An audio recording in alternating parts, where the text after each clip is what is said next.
What's up, wrestling fans? It's your friendly neighborhood robot ProWrestleMachine back with another readout.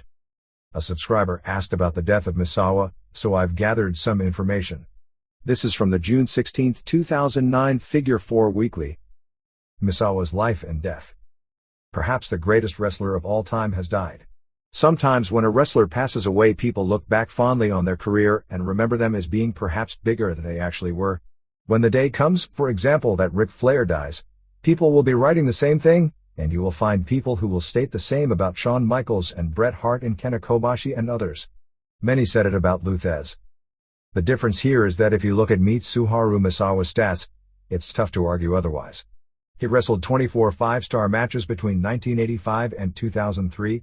Readers of the Wrestling Observer newsletter voted him Best Flying Wrestler twice, one half of Best Feud of the Year twice, awarded him 5 Match of the Year honors, Most Outstanding twice, Most Underrated once, which today seems impossible to believe, one half of Tag Team of the Year 3 times, and Wrestler of the Year 3 times. If nothing else, at the very least, he was the best wrestler of the 1990s. And while these are all Observer awards, I can tell you this. I don't follow a lot of Japanese pro wrestling, at least on a weekly basis, but I'm often sent tapes, links or DVDs and told I must watch a certain match. In the last 15 years, the guy who was in the vast majority of those matches, maybe 75 to 80%, was Mitsuharu Misawa. He remains the best I have ever seen at building a match. I cannot tell you how many times I was told of this fantastic Misawa match, in 15 minutes or so, and I thought to myself, this is really good, but hardly a match of the year. And then, by the time it was over, I was sitting there in awe thinking, time and time again, that was the best match I ever saw. Misawa died on June 13 in the middle of a tag match in Hiroshima, Japan, at the Green Arena. He was teaming with Go Shiozaki to face GHC Tag Team Champions Bison Smith and Akitoshi Saito. He was just shy of his 47th birthday. According to ringside observers, Misawa was behaving somewhat strangely, shaking his head throughout the match and looking listless. About the 27-minute mark, he was hoisted into the air and given a backdrop suplex by Saito, said to be a 7 on a scale of 1 to 10 on the danger scale. He didn't get back up. The referee dropped down and asked him if he could move, and he said no. And then his heart stopped beating. It is believed he probably died at that point, although he was not officially declared dead until 10:10 p.m. on the way to the hospital. They were unable to revive him in the ring with CPR, chest compressions, and an automated external defibrillator. Police believe his spinal cord severed and caused a heart attack, and that it was basically an injury that had been waiting to happen due to years of accumulated injuries. Video of the post-match scene is tough to watch, as Misawa's body lays there in the ring surrounded by wrestlers and ringside doctors trying to revive him.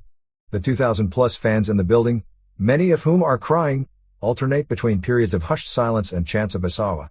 The wrestlers in the ring are surprisingly calm. At one point they take off their shirts to help wipe sweat off of his body to prepare him for the AED. Although doctors are giving chest compressions, which of course are necessary only when one's heart is not beating, there isn't the outright panic that perhaps one would expect in the situation. It almost seems like they are all extremely concerned, but also confident that this is Mitsuharu Misawa, the toughest man in the world. And of course he is going to get up in the end. The moments at ringside felt an eternity, noted Ring of Honor's Chris Hero, who worked the show. Never in my life have I wanted the fighting spirit to jump into someone's being more than I wanted tonight. The fans chanted, Misawa, Misawa, Misawa. They wanted their hero to get up so fucking bad. Just get up. Come on. You're too tough for this. Too strong. I grabbed his boots and held onto them till they took him away. The show was immediately suspended and all of the wrestlers were told to return to the tour bus. Shortly thereafter, they were informed that he had died. It is tough to explain to American fans what an enormous story this is. Most fans of a decade or more will compare this to the death of Owen Hart, who fell from the rafters in a WWE pay-per-view stunt gone wrong at the Kemper Arena on May 23, 1999. But the reality is that Owen is now only the second most high-profile wrestler to die in the ring. Misawa was by far the biggest Japanese star of the 1990s, perhaps comparable in the US to Steve Austin or The Rock. But more than that, he was also the owner and the lifeblood of pro wrestling Noah, so you would have to imagine Rock or Austin doing what they did while simultaneously being the owners of the World Wrestling Federation. I guess if you can imagine Steve Austin, after suffering his neck injury in the match with Owen in 1997, taking over as owner of WWE after Vince McMahon died, and then taking another bad bump in the ring on a televised show and dying in the ring. But even this scenario doesn't take into account the worker that Misawa was. He was recruited by Shohei Giant Baba into All Japan Pro Wrestling in 1981, after being a Japanese high school national wrestling champion at 187 pounds. He was good enough early that within 3 years he was given the honor of playing the second-generation Tiger Mask 2, a super popular character from a manga cartoon of that time period. The first incarnation, which was played by the legendary Satoru Sayama, was one of the most famous wrestlers in Japanese history, and had numerous incredible bouts with the likes of Dynamite Kid, capes of which inspired an entire generation of lighter-weight wrestlers. As Tiger Mask 2, he had a lot of great matches, including one 5-star bout, meaning, I should note, that he was having 5-star matches over a period of nearly 20 years, but didn't really get over as a major superstar.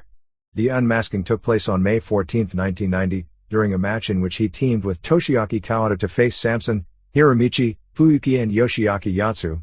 At one point Misawa simply told Kawada to untie his mask, and then he ripped it off and the place went nuts and immediately began chanting Misawa.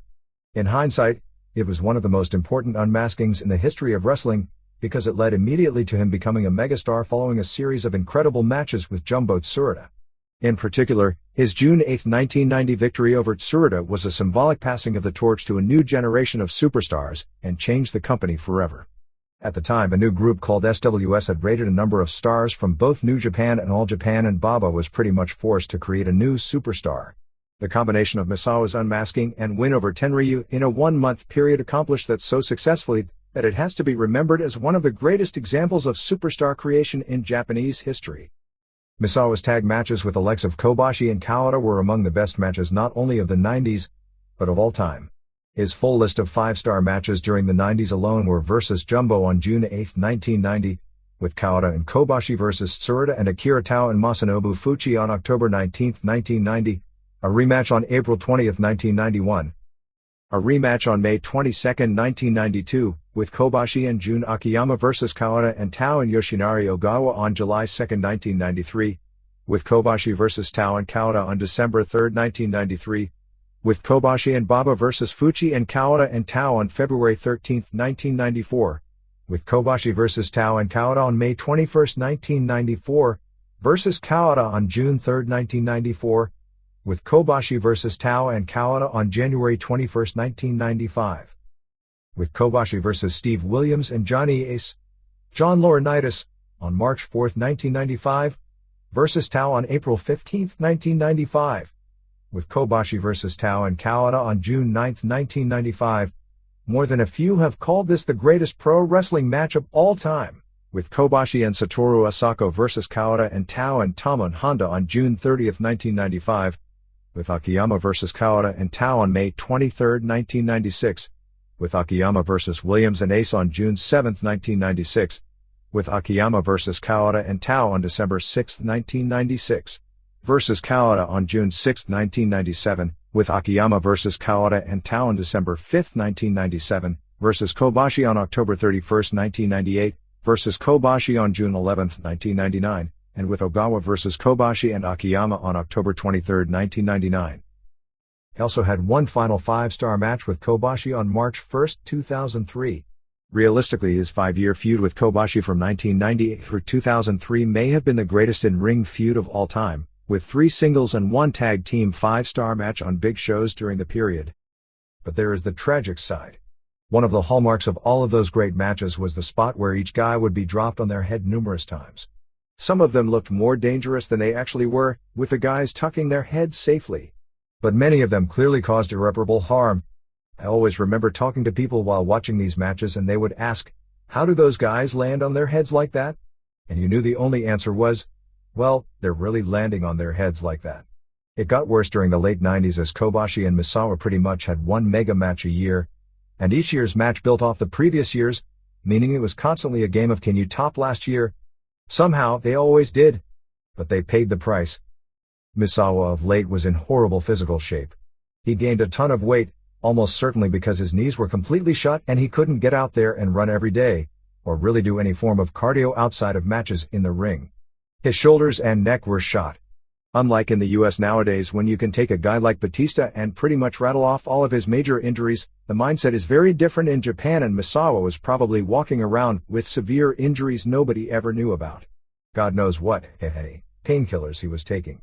He almost certainly had a broken neck, and it very well could have been a situation where his doctor, like Steve Austin's, told him his neck was in such bad shape that one bad bump could cost him his life.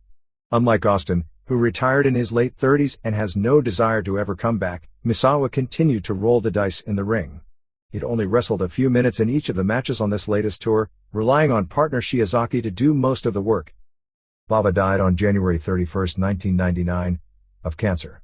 He had broken into wrestling under the tutelage of the greatest star in Japanese history, Rikidozan, alongside Antonio Inoki in early 1960. Rikidozan, whose early television battles against evil foreigners post-World War II made him a national hero in the country to this day, was murdered 3 years later, and Inoki and Baba went on to become top stars for his Japanese Wrestling Association. In 1972, Inoki split off and formed his own group, New Japan Pro Wrestling, and Baba shortly thereafter, with the backing of Nippon TV, split off and formed his own rival group, All Japan. 9 days before his death, Baba, who had seen as much live pro wrestling as pretty much any human being who ever lived, declared the Kawada vs. Misawa Triple Crown match on January 22 as the best pro wrestling match he'd ever seen in his life. The match was notable for the fact that Kawada legitimately broke his arm just moments after it started and then finished the match, the two of them working it as if it was just part of the story and nothing out of the ordinary. Following Baba's death, Misawa frequently clashed heads with Baba's wife Motoko, who had a reputation particularly amongst the foreigners as being a dragon lady. Misawa, who had been chosen company president and had been booking since probably 1997 when Baba first fell ill, felt his creativity was being stifled and was upset that he wasn't being given a bigger ownership stake in the group. He gave her an ultimatum, she called his bluff, and he ended up bailing. At the time it was thought to be a death knell for All Japan, particularly since Misawa took 90% of the roster. All Japan was left with just Stan Hansen, Kenta Kobashi, Manuaki Mossman, who later became Taiyo Kiya, and Masafuchi, and the TV station that backed the company from the day it was formed, NTV, pulled out in favor of Misawa's new promotion. Noah, as the new company was called, was Mitsuharu Misawa. He was the owner and the main booker, and it was his creation all the way down to the green canvas, a tribute to his trademarked colored tights. He was their first champion, beating Yoshihiro Takayama in the finals of a tournament on April 15, 2001. He won the title from Takayama twice, the second time on September 23, 2002 after Takayama had won it from Yoshinari Ogawa. Most likely the idea was to have Takayama constantly fail in title matches against him only to eventually pin him clean in the middle as a megastar, creating torch passing, the same way he'd become a megastar by beating Tsuruta a decade earlier. Whatever the plan was, Takayama's career suddenly screeched to a halt after he suffered a stroke in the ring due to the enormous amount of head trauma he'd suffered as an unsuccessful MMA fighter, although, ironically, his being on the losing end of great wars ended up being what helped finally push him over the edge as a superstar. Misawa's last great 5-star match on March 1, 2003, saw him drop the title to Kobashi. Perhaps the idea at the time was that this was his last ever title run. However, Kobashi ended up getting cancer, which pretty much ended his career as a top guy, and Noah reeling they took a chance on some lighter weight wrestlers. Namichi Marufuji, who probably weighed around 200 pounds at the time, won the title from Akiyama on September 9, 2006. The idea was to create a new megastar, but it didn't quite work out that way. Misawa ended up beating him for the title less than 2 months later. At the time it seemed like an incredibly short-sighted move, almost WWE-like in the attitude that Marufuji didn't become a megastar immediately, and thus they needed to go back to the old formula. But from Misawa's point of view, he'd gone from a star to a megastar in 30 minutes in 1990s, so what was taking so long? Regardless of why decisions were made, he was never able to create a new megastar in the same way that he was created himself. To varying degrees he tried and failed with Yoshinari Ogawa, Takeshi Rikyo, Marufuji, Takashi Sugiura, Takeshi Morishima, all the way up to the very end when he was trying to give the rub to Shiozaki in his last match in the finals of the Tag League tournament against the current champions. Noah matches were still great, and in fact of late they may still be presenting the best cards top to bottom of any promotion in the world. But there was no new Baba, Misawa, Kobashi, etc. level superstar on the horizon. Earlier this year, it all came full circle when they lost, symbolically after 37 years, their slot on NTV. Besides the issue of losing television, long-term it was going to make things even tougher in the sense that the biggest stars they had were the stars that were created and pushed on the masses when the NTV show was at its peak. It's hard enough creating stars at 2 a.m. It's impossible when there is no network TV to speak of.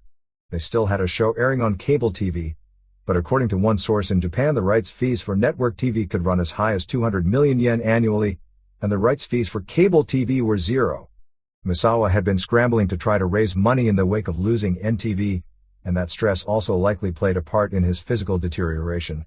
In a way, it's almost symbolic that Misawa died the way he did, doing what he loved, when he did. NTV newscaster Kazuo Tokumitsu, who is the Japanese equivalent to a Walter Cronkite in America, spent a very emotional 20 minutes covering the story on his Sunday morning show. He is an NTV board member and large shareholder, and some even believe he might have been a partial owner of Noah. His son is also a B-level wrestling announcer, described as very flat. Tokumitsu, 68, initially gained his fame as an announcer for Rikitos in matches and was one-third of a super highly rated comedy show also starring Akiko Wada and the Destroyer Dick Bayer on NTV in the 50s.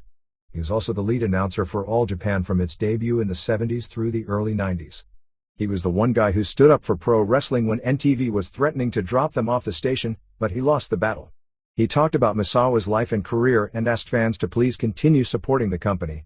Rival network NHK covered the story, but apparently only briefly. We heard of one 60-second news bit, and another source living in Japan had seen nothing, which made many hardcore fans extremely upset.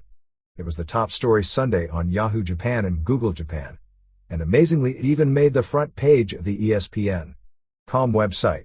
WWE, Furujan Laurinaitis, TNA, Ring of Honor, and numerous other promotions posted condolence pieces, and a number of wrestling promotions around the world, including AAA in Mexico, observed moments of silence or applause for him before their shows this weekend.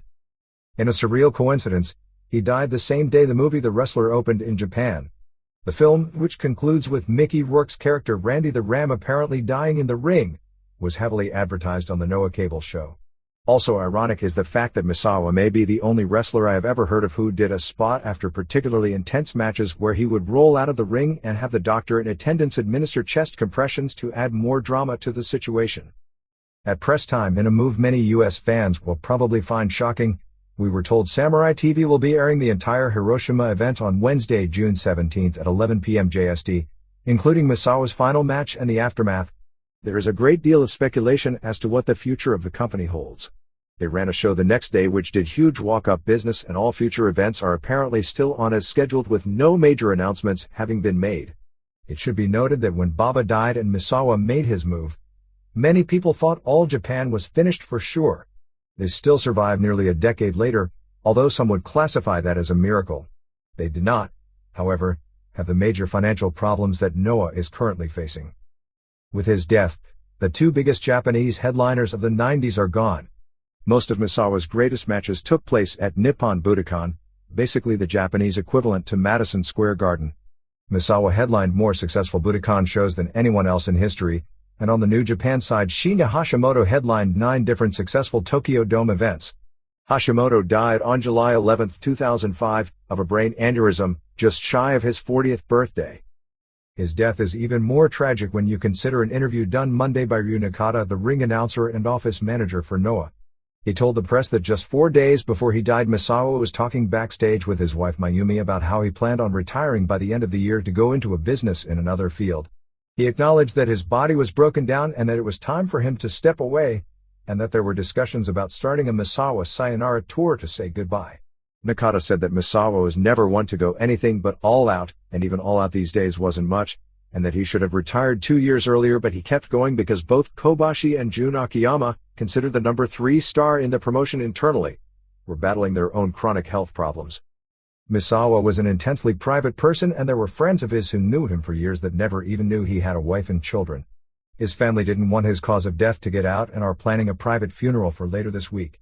Noah is planning a public one for later on down the road, and already there have been discussions by many wrestlers in all the major companies of coming together at some point for a major tribute show. Nippon TV's G Plus cable channel is also planning a Misawa TV special to air soon. My heart goes out to his family, Hiro concluded on his blog, his students, his peers, his friends, his fans, his opponents tonight, and his partner. It was a freak accident. No one is at fault. Rest in peace, Shacho. That's the end of the Figure 4 story on Misawa's death. Up next, I will retrieve Uncle Dave's bio on Misawa. See you again soon, wrestling fans.